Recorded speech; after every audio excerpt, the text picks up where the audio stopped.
옛날 어느 고요한 저녁, 기원정사에서 부처님께서 제자 아난다에게 한 가지 질문을 던지셨습니다. 아난다야, 세상에서 가장 큰 은혜는 무엇이라고 생각하느냐? 아난다는 확신에 찬 목소리로 대답했습니다. 스승님, 부모님의 은혜가 가장 큽니다. 그러자 부처님께서 놀라운 말씀을 하셨습니다. 그렇다. 하지만 부모에게도 그보다 더 큰 은혜가 있느니라. 바로 자식이 부모에게 베푸는 은혜니라. 이 말씀을 처음 듣는다면 어떤 기분이 들까요? 무슨 소리인가? 내가 얼마나 고생해서 키웠는데 라고 생각할 수도 있습니다. 대부분의 사람들이 그렇게 반응합니다. 하지만 오늘 우리는 부처님께서 아난다에게 들려주신 이 깊은 지혜의 참뜻을 탐구해 보고자 합니다. 자식이 우리에게 온 진정한 이유와 부모가 반드시 깨달아야 할 세 가지 근본적 진리를 말입니다. 혹시 지금 이 순간에도 자식으로 인해 마음이 아픈 분들이 있을 것입니다. 성인이 된 자녀가 뜻대로 살지 않아 속상한 분들, 자식에게 서운함을 품고 있는 분들, 그러나 걱정할 필요는 없습니다. 오늘 이 성찰이 끝날 때쯤이면 자식을 바라보는 완전히 새로운 시각을 갖게 될 것입니다. 부처님께서는 아난다에게 이렇게 물으셨습니다. 너는 지금까지 살면서 누군가를 진정으로 사랑해 본 적이 있느냐? 아난다가 물론입니다. 부모님도 사랑하고 형제도 사랑합니다. 라고 답하자 부처님께서는 핵심을 찌르는 질문을 하셨습니다. 그 사랑들에는 모두 조건이 따라붙지 않느냐? 네가 나에게 잘해주면 나도 사랑해 줄게. 네가 내 기대에 부응하면 좋아해 줄게. 이런 조건 말이다. 인간의 모든 사랑을 되돌아보면 이는 피할 수 없는 진실입니다.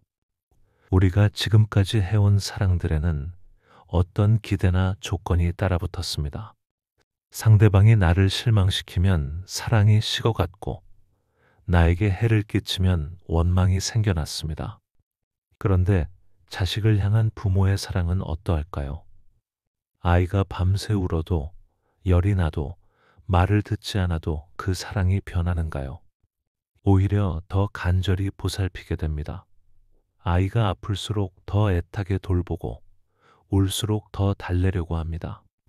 여기서 하나의 중대한 깨달음이 기다리고 있습니다. 자식이 태어나기 전에 우리는 어떤 존재였을까요? 자신만을 위해 살던 평범한 인간이었습니다. 자신이 먹고 싶은 것을 먼저 먹고 자신이 하고 싶은 일을 먼저 하고 자신의 편안함을 먼저 추구하던 존재였습니다. 그런데 자식이 태어나는 순간 무슨 일이 일어날까요? 갑자기 자신보다 더 소중한 존재가 생겨납니다. 자신이 굶어도 그 아이만은 배불리 먹이고 싶고 자신이 아파도 그 아이만은 건강하기를 바라며 자신이 죽어도 그 아이만은 잘 살기를 간절히 원하는 마음이 생겨납니다. 이것이 어디서 나오는 것일까요? 하늘에서 뚝 떨어진 것이 아닙니다. 자식이라는 존재가 부모에게 이런 사랑을 할 수 있는 능력을 깨워준 것입니다. 마치 씨앗 속에 잠들어 있던 나무가 햇빛과 물을 만나 깨어나는 것처럼 부모의 마음 속에 잠들어 있던 무조건적 사랑의 능력을 자식이 일깨워 준 것입니다. 부처님께서는 이런 전생의 이야기를 들려주셨습니다. 한 상인이 있었는데 평생을 물질적 이익만 추구하며 살았습니다. 가난한 이가 도움을 청해도 내가 번 돈을 왜 남에게 주어야 하는가며 외면했고 심지어 늙은 부모도 제대로 봉양하지 않았습니다.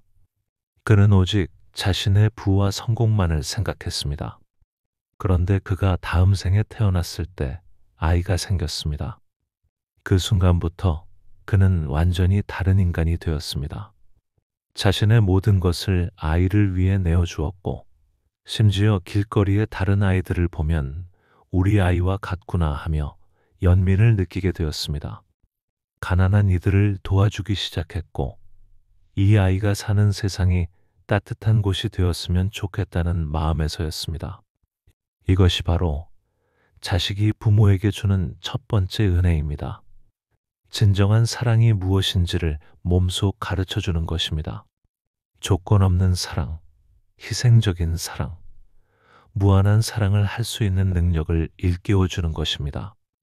자식이 없었다면 우리는 평생 표면적인 사랑만 하며 살았을 것입니다. 진정으로 마음 깊은 곳에서 우러나오는 사랑, 목숨을 걸고 하는 사랑이 무엇인지 알지 못했을 것입니다. 그런데 많은 부모들이 이를 깨닫지 못합니다. 내가 이렇게 사랑해 주는데 왜 자식은 내 말을 듣지 않는가라고 원망합니다. 하지만 그 사랑 자체를 누가 가르쳐 주었는지는 망각하고 있습니다. 이제 두 번째 은혜에 대해 살펴보겠습니다. 자식을 키우는 일이 쉬운 일일까요? 전혀 그렇지 않습니다.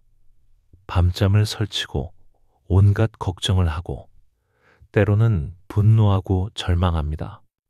자식으로 인해 부모는 수많은 고통을 겪습니다. 그런데 여기서 많은 분들이 의문을 가질 수 있습니다. 그렇다면 부모에게 폭력을 휘두르는 자식은 어떻게 설명할 것인가? 부모를 고통에 이르게 하는 자식은, 불치병을 앓으며 부모가 평생 돌봐야 하는 자식은, 이런 자식들도 전생의 은인이란 말인가? 이는 참으로 어려운 질문입니다. 솔직히 말씀드리면 이런 극한의 고통 앞에서 이것도 의미가 있다, 이것도 은혜다라고 말하는 것은 너무나 가혹할 수 있습니다. 안한다야. 세상에는 우리가 이해할 수 없는 고통들이 있느니라. 그 고통의 원인을 모두 전생의 업보로 설명하려 하지 마라. 때로는 그저 이 세상의 불완전함 때문에, 때로는 다른 사람의 잘못된 선택 때문에, 때로는 질병과 사고 때문에 일어나는 일들도 있다.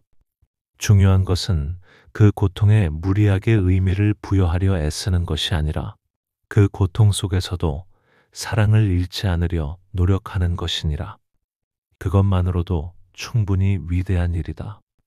실제로 그런 극한 상황에 있는 부모들을 만나보면 그들에게 이것도 배움이다, 이것도 은혜다라고 말하는 것이 얼마나 공허하고 잔인한지를 알게 됩니다. 한 어머니는 이렇게 말했습니다. 사람들이 하늘이 내린 시련이야. 이 아이 때문에 당신이 더 큰 사람이 됐잖아 라고 말해요. 하지만 솔직히 저는 그런 큰 사람 되기 싫어요.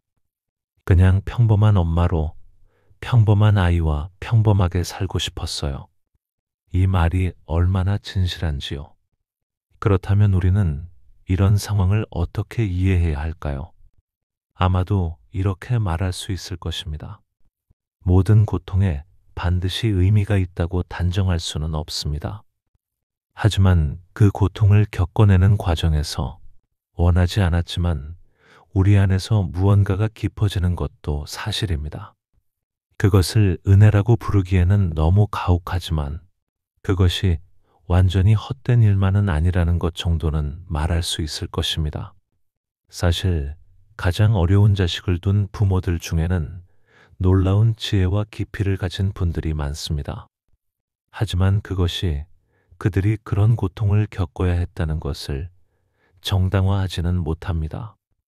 부처님께서 이렇게 말씀하셨습니다. 고통에 억지로 의미를 부여하려 하지 마라. 다만 그 고통 속에서도 사랑하려고 애쓰는 너의 마음, 그것만큼은 확실히 거룩한 것이니라. 결국 중요한 것은 모든 상황을 전생의 은인이라는 틀로 설명하려 하는 것이 아니라 어떤 상황에서든 사랑하려고 노력하는 마음 자체가 이미 충분히 위대하다는 것을 아는 것일지도 모릅니다.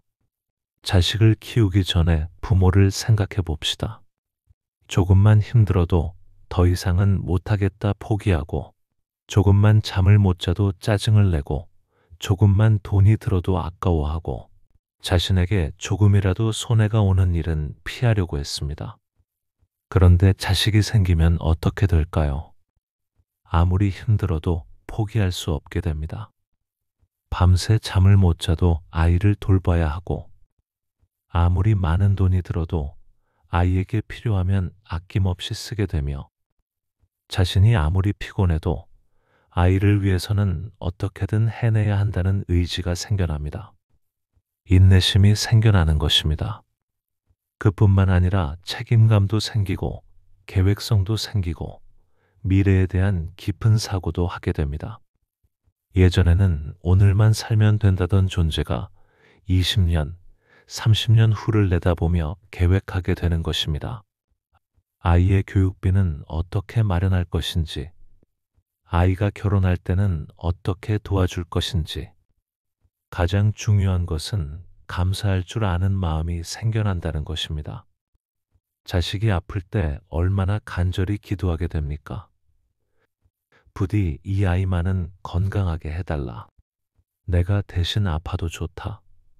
다른 것은 바라지도 않으니 건강하게만 자라게 해달라고 말입니다. 그러다가 아이가 회복되면 얼마나 깊은 감사를 느끼게 됩니까? 평범한 일상이 얼마나 소중한 것인지 깨닫게 됩니다. 아이가 아빠, 엄마 부르는 소리, 웃는 모습, 밥 먹는 모습, 잠자는 모습, 이런 작은 것들이 이토록 큰 행복이었다는 것을 비로소 알게 됩니다. 부처님께서는 또 다른 전생의 이야기를 들려주셨습니다. 한 왕이 있었는데 권력과 부에 취해 극도로 교만하게 살았습니다. 백성들의 고통은 안중에도 없었고 자신보다 못한 이들을 벌레처럼 무시하며 살았습니다. 내가 왕인데 무엇을 두려워하겠는가 하며 하늘조차 무서워하지 않았습니다. 그런데 그가 다음 생에 평범한 농부로 태어나 아이를 낳았습니다. 아이가 병에 걸렸을 때 그는 처음으로 자신의 무력함을 깨달았습니다. 아무리 애원하고 빌어도 아이의 병이 낫지 않자 그는 무릎을 꿇고 하늘에 기도했습니다. 전생에 그토록 교만하던 그가 말입니다. 제가 잘못했습니다. 제가 교만했습니다. 제가 욕심이 많았습니다. 이 모든 벌을 제가 받을 테니 이 아이만은 살려달라. 제가 대신 아파도 좋습니다. 라고 눈물을 흘리며 빌었습니다. 그 순간 그는 진정한 겸손과 자비가 무엇인지 깨달았습니다. 전생에 자신이 무시했던 백성들의 마음, 자식을 위해 애타하던 부모들의 심정을 비로소 이해하게 되었습니다. 이것이 자식이 부모에게 주는 두 번째 은혜입니다. 고통을 통해 진정한 성장을 선물하는 것입니다. 인내심, 책임감, 감사함, 겸손함. 고통스럽지만 그 고통이 없었다면 평생 배울 수 없었을 소중한 가르침들입니다. 쇠는 언제 가장 단단해질까요? 가장 뜨거운 불 속에서 가장 강한 쇠가 단련됩니다. 만약 미지근한 불에만 달궈진다면 단단한 쇠가 될 수 없습니다. 자식이 주는 고통도 마찬가지입니다. 그 고통이 클수록 부모는 이전에는 상상도 못했던 강인함을 획득하게 되는 것입니다. 한 어머니의 이야기가 있습니다. 아들이 도박에 빠져서 집안 재산을 모두 탕진했습니다. 그 어머니는 밤낮으로 울며 절망했습니다. 내가 무엇을 잘못했기에 이런 일이 하며 원망하기도 했습니다. 하지만 그 어머니는 포기하지 않았습니다. 아들을 구하기 위해 온갖 방법을 동원했습니다.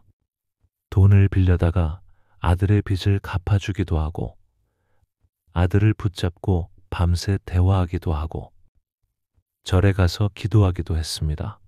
그 과정에서 그 어머니는 전에 없던 끈질김과 지혜를 얻게 되었습니다. 아들은 결국 도박을 끊었습니다. 그런데 중요한 것은 그것이 아니라 그 과정에서 어머니가 얻은 깨달음이었습니다. 그 어머니는 아, 이것이 진정한 사랑이구나. 포기하지 않는 사랑, 끝까지 기다려주는 사랑이구나 라고 깨달았습니다. 그리고 세상의 모든 고통받는 이들을 이해할 수 있게 되었습니다. 만약 그 아들이 모범적으로만 살았다면 그 어머니는 평생 그런 깊은 사랑을 알지 못했을 것입니다. 편안하고 안전한 사랑만을 알았을 것입니다. 하지만 자식의 고통을 통해 진정한 사랑이 무엇인지, 진정한 인내가 무엇인지, 진정한 지혜가 무엇인지를 체득하게 된 것입니다. 이제 세 번째 은혜에 대해 생각해 봅니다. 바로 진정한 행복이 무엇인지를 깨닫게 해주는 것입니다. 자식이 태어나기 전에 사람들이 추구하는 행복이 무엇일까요? 돈을 많이 벌고, 좋은 집에 살고, 맛있는 음식을 먹고, 좋은 옷을 입고, 높은 지위에 오르는 것입니다. 모두 자신을 위한 것들이고, 모두 다른 이와 비교해서 얻는 행복들입니다. 나는 저 사람보다 더 많이 가졌다. 나는 저 사람보다 더 성공했다. 이런 식으로 말입니다. 그런데 이런 행복은 어떤 특징을 가질까요? 언제든지 사라질 수 있다는 것입니다. 나보다 더 부유한 이를 보면 금세 불행해지고, 나보다 더 성공한 이를 보면 절망하게 됩니다. 그리고 이런 것들은 모두 일시적입니다. 돈은 잃을 수 있고, 지위는 내려올 수 있고, 건강은 나빠질 수 있습니다. 불안정한 행복인 것입니다. 그런데 자식이 생기고 나서는 완전히 다른 차원의 행복을 경험하게 됩니다.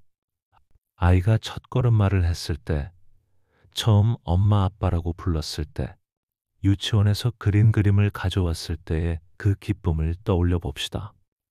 그 순간의 행복은 어떤 특징을 가질까요? 첫째, 돈으로 살 수 없는 행복입니다. 둘째, 누구와 비교할 필요가 없는 행복입니다. 다른 아이가 더 잘해도 내 아이가 첫걸음말을 했다는 기쁨은 변하지 않습니다. 셋째, 며칠 동안 지속되는 행복입니다. 그 순간을 떠올리기만 해도 가슴이 벅차오릅니다. 완전히 다른 종류의 행복인 것입니다. 더욱 놀라운 것은 이 행복이 계속 이어진다는 것입니다. 아이가 성장하면 할수록 새로운 행복이 생겨납니다. 입학할 때, 졸업할 때, 취업할 때, 결혼할 때, 손자가 생겼을 때, 끝없이 이어지는 행복입니다. 한 할머니의 이야기를 들어봅시다. 그 할머니는 젊었을 때 가난했습니다. 남편은 일찍 세상을 떠났고 혼자서 새 아이를 키워야 했습니다. 먹을 것도 부족하고 입을 것도 부족한 힘든 시절이었습니다. 그런데 그 할머니가 나이 들어서 한 말이 참으로 인상 깊었습니다. 그때가 가장 행복한 시절이었습니다. 라고 하셨습니다. 가난했지만 아이들이 웃으면 세상 모든 것을 가진 것 같았고, 아이들이 아프면 온 세상이 무너지는 것 같았지만 그 또한 사랑이었다고 하셨습니다. 그 할머니는 깨달은 것입니다. 진정한 행복은 소유에서 오는 것이 아니라 사랑에서 온다는 것을. 누군가를 진심으로 사랑하고 그 사람의 행복을 위해 기뻐하고 그 사람의 고통을 함께 아파하는 것. 이것이 인간이 경험할 수 있는 가장 깊고 진실한 행복이라는 것을 말입니다. 그런데 많은 부모들이 이 행복을 놓칩니다. 자식이 어릴 때는 빨리 컸으면 좋겠다고 하고, 자식이 크면 어렸을 때가 좋았다고 합니다. 지금 이 순간이 가장 소중한 때라는 것을 알지 못하고 살아갑니다. 한 어머니의 고백을 들어봅시다. 딸이 시집가고 나서 깨달았습니다. 딸과 다투던 시간도, 잔소리하던 시간도, 심지어 서로 화를 내던 시간도 모두 행복한 시간이었구나 하고 말입니다. 그때는 몰랐습니다. 지금은 그 시간들이 그리워서 견딜 수가 없습니다. 함께 있다는 것 자체가 행복이었던 것입니다. 자식과 함께하는 모든 시간이 행복입니다. 기쁜 시간은 물론이고, 속상한 시간도, 걱정하는 시간도, 심지어 화가 나는 시간도 나중에는 그리운 추억이 됩니다. 왜냐하면 그것이 진정한 행복이기 때문입니다. 진심으로 누군가를 사랑하고 그 사람을 위해 걱정하고 기뻐하고 아파하는 것. 이것이 인간이 느낄 수 있는 가장 깊고 진실한 행복입니다. 돈이나 명예나 권력으로 얻는 행복이 아니라 마음 깊은 곳에서 우러나오는 진정한 행복을 말입니다. 그런데 왜 자식이 이런 은혜를 베푸는 것일까요? 무슨 이유가 있는 것일까요? 이것이 바로 자식은 전생의 은인이라는 말의 진정한 의미입니다. 물론 이 말을 듣고 무슨 은인이야? 고통만 안겨줬는데 라고 느끼는 분들도 계실 겁니다.